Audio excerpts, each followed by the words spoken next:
हम पूरे उस बिल को उस एक्ट को अनकॉन्स्टिट्यूशनल मानते हैं और ये आर्टिकल 25, आर्टिकल 26, 14 और 15 और 29 का ग्रेव वायलेशन है। ये हम पहले से ही बोल दिया है और आज फिर आपके सामने रिपीट कर रहा हूँ।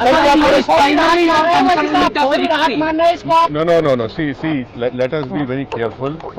The Honorable Supreme Court, as rightly pointed out by my counsel, Mr. Nizam Pasha, the Supreme Court has said that the Central Waqf Council and the State Waqf Boards will not be constituted.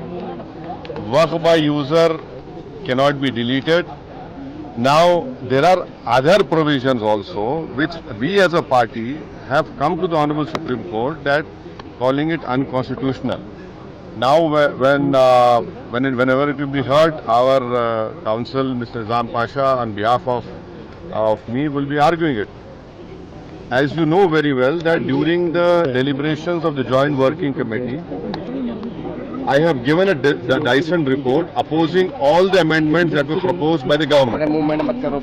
And during the debate in the Parliament on the consideration or passing of that bill, I have opposed each and every amendment. I have called it unconstitutional. I still call this law as unconstitutional, as violating the fundamental rights of Article 14, 15, 25, 26 and 29. So our legal battle will continue to ensure that this act, against this act will continue.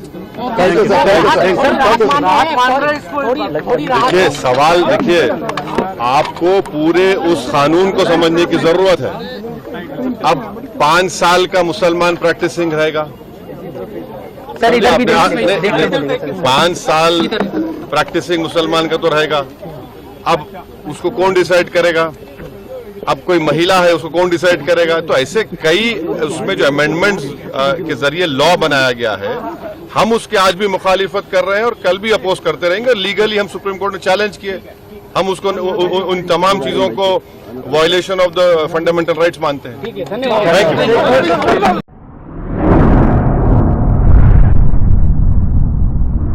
अतराफ TV, हर बात सच के साथ।